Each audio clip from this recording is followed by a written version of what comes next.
Gotcha. Okay.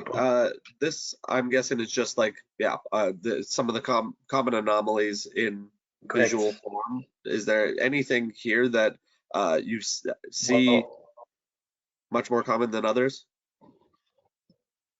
Well, the most common ones are the hotspots, the PIDs, and the bypasses.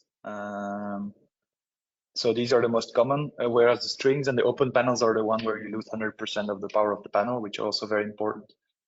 Of course, Sitemark is compatible with all of them. We support, let's say, all types of panels, also thin film, things like that, bifacial. So, but these are the most common anomalies. And then the next slide will show you the causes of these anomalies, I believe. Yep. If we go to the next one, here we go. So it shows you what it's called. Sorry, there was a slight lag. So basically, it shows you what are the main causes of things we find in terms of the when we do the detection. But I don't think this is the most interesting slide.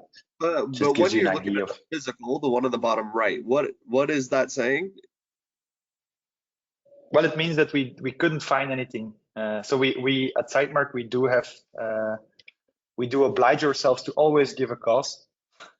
But if we don't know what the cause is, then we just suspect that it must be something physical with the panel.